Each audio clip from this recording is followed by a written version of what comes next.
So as promised, this is how to do a simple 2-point perspective. The 1-point and 3-point perspective videos are coming up, so please subscribe if you haven't already and turn on the notification bell. So we begin with our horizon line, and in this case I'm going with a length of 1000 millimeters. So I'm just going to label it AB. And what we're going to do now is we're going to find the center. There we go.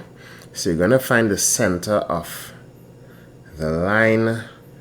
I'm just using random measurements here, right? Depending on your assignment or what you are doing, you will put measurements to suit.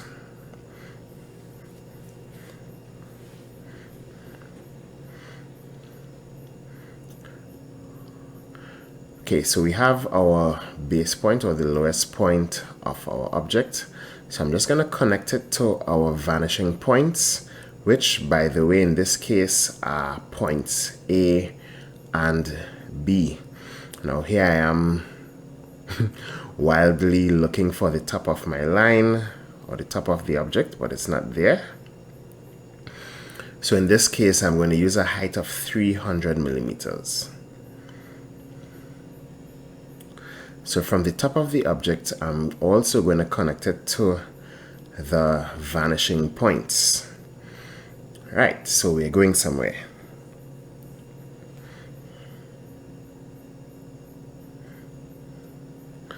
I need to establish a length for the sides. So I'm going to go to the arc command, and I'm going to draw an arc with a radius of 150 millimeters. So that's the length of my side. And I'm going to do it on the other side, or I could have mirrored the first arc and wound up with the same result. Right, so the length of the sides is 150 and the height is 300. So what I'm going to do now is I'm going to connect these two new points, or these recent points, to the vanishing points, as you can see here. So from the right side I connect to A, which is on the left, and from the left side I connect to B, which is on the right.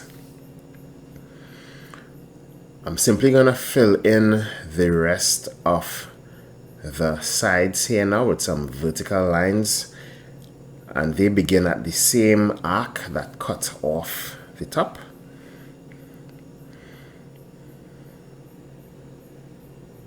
And we are basically finished. We're basically finished. I'm just trimming some of the excess lines. The reason why I let the line fly past the diagonal was so that the object snap didn't mess with the AI. So I am skipping to, I have turned on my outline layer so that I can highlight the external lines of the cuboid.